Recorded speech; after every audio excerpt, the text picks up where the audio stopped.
Bismillahirrahmanirrahim. Assalamualaikum warahmatullahi wabarakatuh. Selamat malam semuanya. Alhamdulillah pada kesempatan kali ini kami akan mempresentasikan sebuah penerapan konsep e-government ke dalam sistem validasi data pelamar kerja.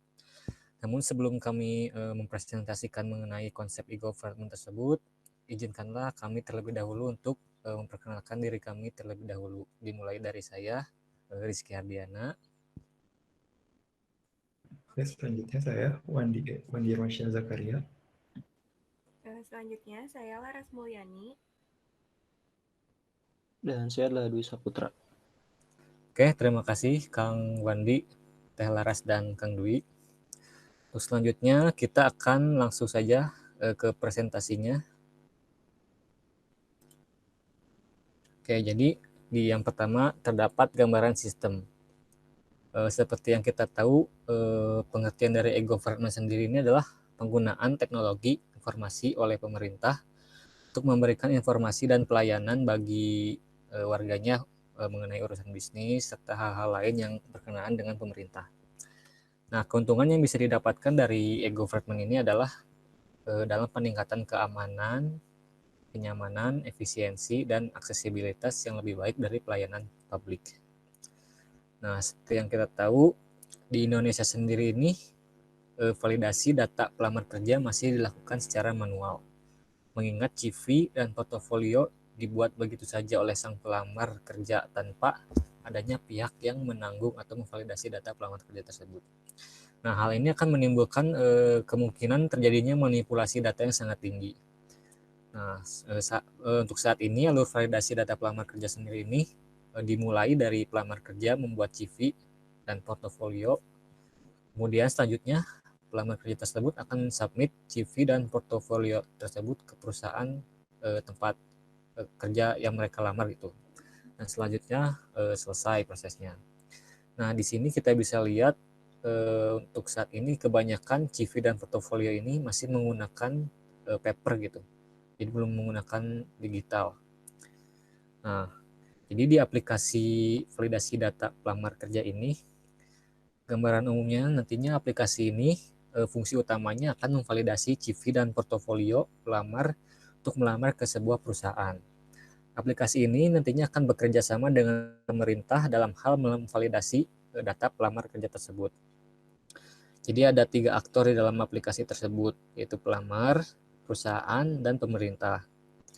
Nah, untuk contohnya misalkan pelamar akan mengupload CV dan portofolio ke dalam aplikasi.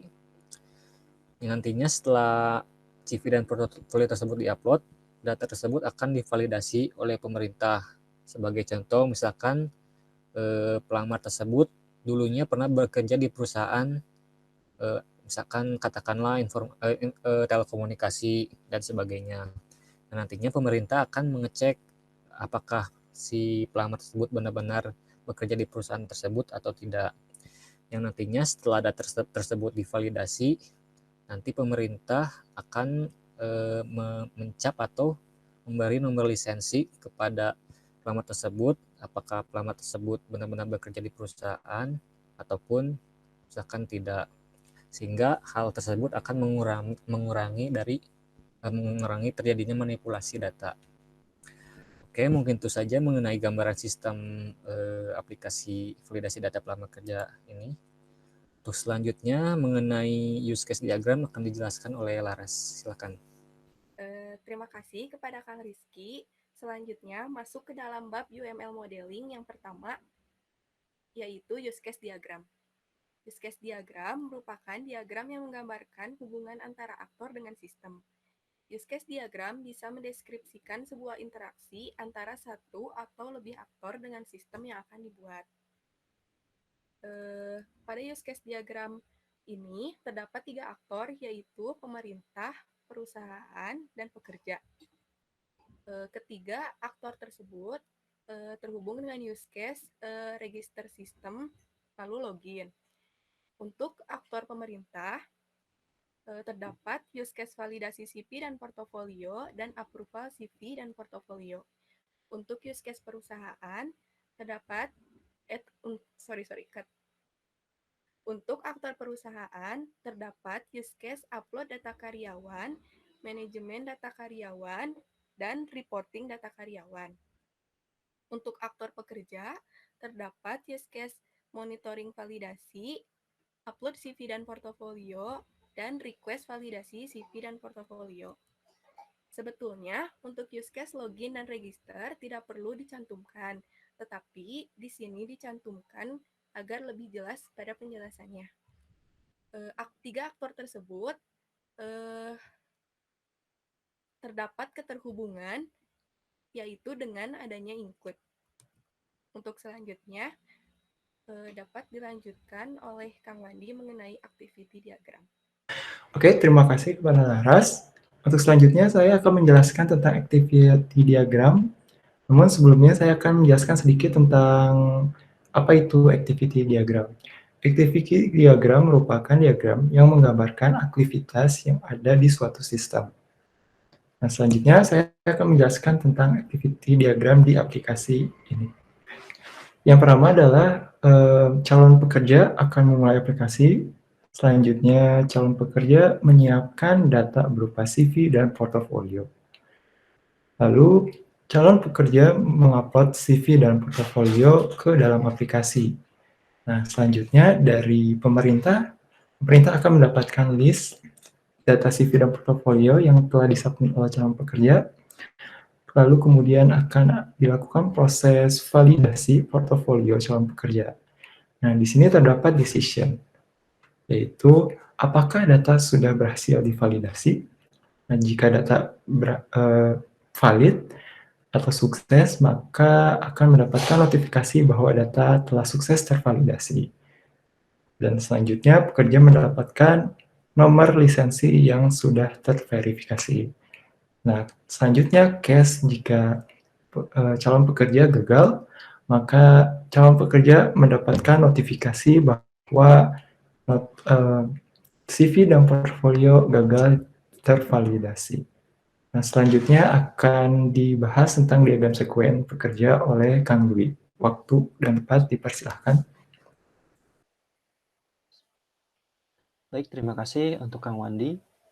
Di sini saya akan menjelaskan sedikit tentang diagram sequence, lebih tepatnya diagram sequence pekerja, di mana di sini nanti akan terjadi sebuah proses di mana aktor pekerja akan menginput data, CV, dan foto.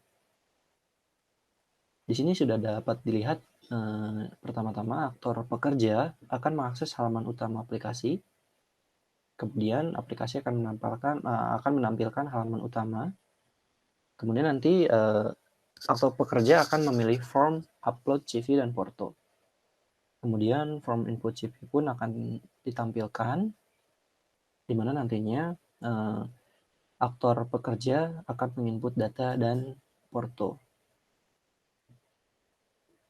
Setelah itu, setelah data CV dan foto berhasil diinput, maka inputan data CV dan foto akan tersimpan di dalam database.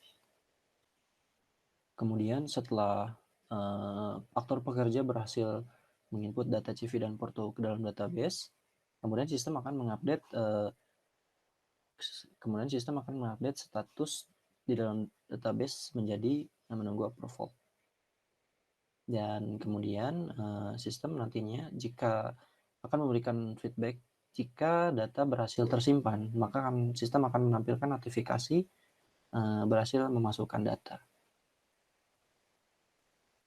Mungkin itu aja yang bisa saya jelaskan. Selanjutnya nanti akan dijelaskan tentang diagram sequence pemerintahan oleh Kang Rizky Ardiana. Terima kasih. Kang Rizky Ardiana, dipersilakan. Oke, terima kasih untuk Kang Dwi. Untuk selanjutnya, saya akan menjelaskan mengenai diagram sequence pemerintah. Nah, bisa kita lihat di sini, pemerintah akan mengakses halaman cek validasi, yang dimana halaman cek validasi tersebut akan terbuka. Yang nantinya di dalam halaman cek validasi tersebut, pemerintah akan memilih form validasi. Nah, sebelum memilih form validasi, pemerintah akan mengecek terlebih dahulu data pelamar kerja apakah sudah sesuai dengan CV dan portofolio yang disebutkan oleh pelamar kerja tersebut atau belum. Nantinya untuk selanjutnya pemerintah akan melakukan validasi dalam form validasi tersebut, apakah data benar-benar sesuai atau belum.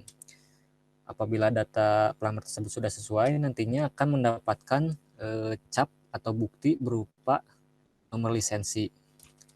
Nah, untuk selanjutnya data tersebut akan diupdate statusnya oleh pemerintah.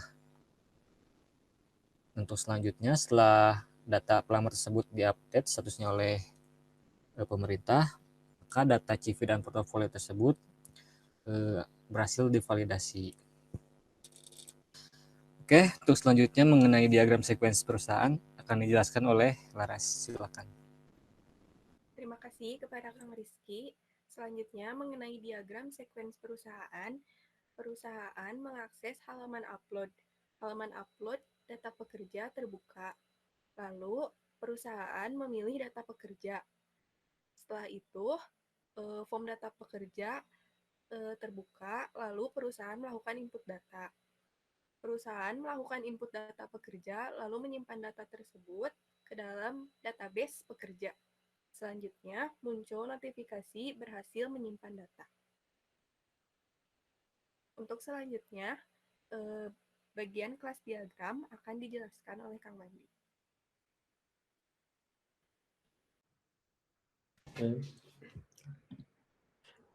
Baik, terima kasih kepada Laras. Untuk selanjutnya saya akan menjelaskan tentang kelas diagram. Nah, sedikit tentang kelas diagram. Kelas diagram merupakan diagram yang menggambarkan kelas-kelas yang ada pada suatu sistem. Fungsinya adalah untuk mendeskripsikan dan memudahkan ketika nanti tahap development atau pengembangan aplikasi.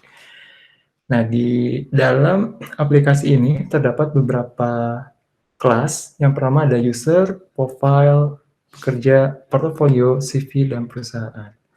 Selanjutnya saya akan menjelaskan masing-masing atribut dan juga fungsi di masing-masing kelas. Yang pertama terdapat username, password level, atribut. Pertama di kelas user terdapat username, atribut username, atribut password, atribut level, dan juga ada fungsi edit, delete, dan tambah. Nah, selanjutnya ada profile. Di sini terdapat atribut username, departemen, nick, foto profile, tempat lahir, dan tanggal lahir. Lalu ada fungsi edit, delete, dan tambah. Selanjutnya di kelas pekerja terdapat ID pekerja, nama, alamat, tempat tanggal lahir, ID perusahaan. Nah, selanjutnya ada di dalam kelas pekerja terdapat fungsi edit, delete, dan tambah. Nah, kita lanjut ke kelas perusahaan. Nah, kelas perusahaan terdapat atribut ID perusahaan, nama perusahaan, alamat, dan nomor telepon. Nah, di dalam kelas perusahaan terdapat fungsi edit, delete, tambah, dan edit, delete, dan tambah. Selanjutnya di portofolio ada atribut ID pekerja, tanggal update, status, nama file, dan juga fungsi atau operation edit, delete, dan tambah. Nah, selanjutnya yang terakhir ada kelas CV, terdapat atribut ID pekerja, tanggal update, status, dan nama file. Selanjutnya terdapat fungsi atau operation edit, delete, dan tambah. Ya, selanjutnya saya akan menjelaskan tentang relasi data. Untuk selanjutnya saya akan menjelaskan relasi antar kelas. Yang pertama terdapat relasi one-to-one antara user dan profile, di mana satu user terdapat memiliki satu profile, atau sebaliknya. Lalu ada hubungan antara profile dan pekerja, di mana hubungan tersebut yaitu one-to-one, di mana satu profile dimiliki oleh satu pekerja. Selanjutnya ada relasi antara pekerja dan perusahaan, di mana satu banyak pekerja memiliki satu perusahaan. Lalu selanjutnya ada relasi antara pekerja dan dengan portofolio, di mana relasi tersebut adalah one to one. Satu pekerja memiliki satu portofolio. Lalu yang terakhir adalah pekerja dengan CV, dengan relasi one to one juga, di mana satu pekerja memiliki satu CV. Oke, untuk selanjutnya akan dijelaskan tentang demo aplikasi oleh Kang Dwi. Silakan, waktu dan tempat dipersilakan. Oke, sudah nampak aplikasinya. Jadi inilah tampilan dari aplikasi yang kami buat, di mana nantinya aplikasi ini memiliki leveling login. Jadi nanti ada, karena kita ketahui bahwa di sini ada 3 aktor yang akan memakai aplikasi ini. Yang pertama adalah aktor pekerja itu sendiri atau pelamar. Yang kedua nanti ada bagiannya pemerintahan. Dan yang terakhir itu adalah bagian perusahaan. Jadi 3 ini saling berurutan, yang dimana harus dimulai dari pelamar, kemudian dilanjutkan oleh pemerintahan, dan diakhiri oleh perusahaan. Baik, di halaman pertama ini kita akan ditampilkan halaman login. Dapat dilihat di sini ada tombol login dan juga tombol register. Jadi nanti ketika seorang aktor pekerja sudah memiliki akun, maka dia tinggal login saja, dan ketika ingin register kita akan coba klik, dan ini adalah form register. Ketika kita klik tombol register, ketika nanti sudah terisi semua, maka kita tinggal klik tombol atau button create account, dan ketika button create account berhasil diklik, maka akan tampil form yang harus kita isi, di mana form ini adalah form complete data atau melengkapi data diri kita. Ketika setelah berhasil diisi semua kolomnya, maka kita tinggal klik button create account lagi, dan maka sistem akan memberikan notifikasi di mana bahwa kita berhasil membuat akun dari aplikasi ini. Kemudian tinggal kita klik OK saja, maka kita akan tampil ke halaman awal atau dashboard. Ketika nanti tidak perlu register atau langsung login, maka nantinya setelah mengklik tombol login, maka langsung dibawa atau diarahkan ke halaman dashboard ini. Dan di halaman dashboard ini dapat kita lihat ada beberapa tampilan informasi yang langsung diberikan oleh sistem, di mana di sini ada informasi progres, di sini ada download, dan di sini ada history dari CV dan porto yang telah diinput oleh pelamar atau aktor pekerja itu sendiri. Di sini progres ini adalah progres di mana setelah kita berhasil mengupload sebuah CV dan porto, di sini kita dapat melihat sudah sampai di mana sih progres dari approval dari CV dan porto yang sudah kita upload. Sedangkan di download ini adalah untuk mendownload hasil approval yang telah di-approve oleh pemerintah perihal CV dan porto yang telah kita upload sebelumnya. Jadi nanti jadi CV dan porto yang telah di-approve oleh pemerintah bisa kita download di sini. Dan di sini adalah history CV dan porto yang sebelum-sebelumnya sudah pernah kita upload. Di sini ada yang expired, statusnya bisa kita lihat, dan juga ada yang baru di-approve. Seperti itu. Mungkin untuk tampilan di bagian pekerja hanya sampai di sini. Kemudian kita log out. Kemudian kita akan diarahkan kembali ke halaman login. Jadi untuk login yang kedua ini adalah login di bagian pemerintahan. Kita akan coba login kembali. Setelah login berhasil, seperti ini, kita akan diarahkan kembali oleh sistem ke halaman utama atau halaman dashboard. Seperti halnya pada halaman dashboard pekerja, di sini juga menampilkan beberapa informasi seperti progres. Di sini ada history progress atau informasi progres. Di sini ada yang merah ini reject, yang abu-abu ini adalah pending, data-data CV dan porto yang belum dikerjakan sama sekali atau masih berjalan, in progress, dan yang biru ini adalah hasil CV dan porto yang telah di-approve. Dan di sini juga ada download di bagian pemerintahan sendiri adalah ini fungsinya untuk mendownload porto dan CV yang telah di-upload oleh pekerja, seperti itu. Dan di sini juga ada menampilkan informasi tentang CV dan porto yang telah di-upload oleh pekerja, dan di sini juga ada statusnya. Di sini masih pending statusnya. Dan ketika pemerintahan ingin meng-approve CV dan porto yang telah di-upload oleh pekerja, maka pemerintahan hanya perlu mengakses menu approval data. Kita di sini sudah ada ini menu approval data, kita klik saja. Maka apa yang akan ditampilkan adalah seperti ini. Yang ditampilkan adalah sebuah form pengeditan CV dan porto. Di sini kita anggap saja nama penguploadnya adalah Inggo Pranggodo. Di sini Inggo Pranggodo telah beberapa kali mengupload data CV dan portonya. Dan di sini bisa kita lihat ada tanggal approval-nya, ada tanggal approve dan juga statusnya. Di sini telah di-approve semua. Dan di sini ada edit. Di edit sini adalah di mana saat pemerintah ingin meng-approve ataupun ingin mengedit keabsahan datanya, jadi tinggal diklik saja. Di sini ada tombol edit dan di sini ada tombol delete. Kemudian untuk mempermudah pencarian data, di sini ada searching dan juga ada filtering. Ada Dropbox di sini ketika kita klik. Nah, seperti ini. Ketika Dropbox diklik, maka di sini akan tampil data yang di-approve, data pending, data on process, dan data yang di-reject. Seperti itu. Kemudian setelah itu, setelah di sini, maka pemerintahan hanya menunggu tentang data yang akan dilanjutkan ke bagian perusahaan, dan di bagian perusahaan tersebutlah pemvalidasian data akan terjadi. Seperti itu. Mungkin untuk di bagian pemerintahan hanya sampai di sini, jadi pemerintahan hanya meng-approve saja dan kemudian akan memvalidasi data dari CV dan porto pekerja ke bagian perusahaan. Maka setelah itu kita logout dari bagian pemerintahan